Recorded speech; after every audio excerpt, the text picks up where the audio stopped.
Pengerang, 21 Disember 2024, Kelab Riverdale dari Kolej Rahman Putra Universiti Teknologi Malaysia berjaya menganjurkan program tanggungjawab sosial bertemakan kelestarian alam sekitar bertajuk Riverdale Kedesaru, Pantai Bersih Alam Ceria. Program yang memfokuskan kepada aktiviti pembersihan pantai ini telah berlangsung di sekitar kawasan pantai Laman Selera Sungai Rengit, Pengerang. Program ini turut mendapat sokongan padu daripada rakan NGO Geng Plastik Ija yang telah menyumbangkan peralatan seperti sarung tangan, plastik sampah dan alat pengutip sampah. Selain itu, Pusat Jaringan Komuniti dan Industri UTM juga turut menyumbang dana untuk melancarkan perjalanan program dengan baik. Majlis Perbandaran Pengerang juga turut tidak ketinggalan menyedia perkhidmatan tong sampah serta membantu proses pelepasan sampah yang telah dipungut.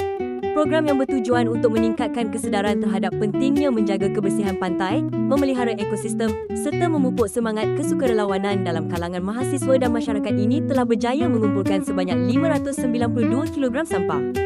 Seramai 45 orang sukarelawan yang terdiri daripada mahasiswa KRP, wakil dari GPI dan wakil dari MPP telah terlibat dalam program ini.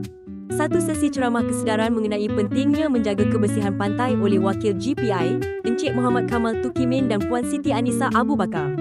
Kesemua sampah yang dikutip sepanjang program telah dihantar ke tapak pembuangan sampah oleh Majlis Perbandaran Pengerang untuk dilupuskan.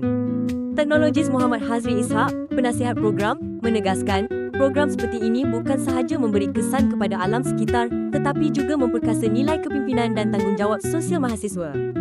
Kelab Riverdale berharap agar program ini menjadi pemangkin kepada usaha berterusan dalam memelihara kelestarian alam sekitar.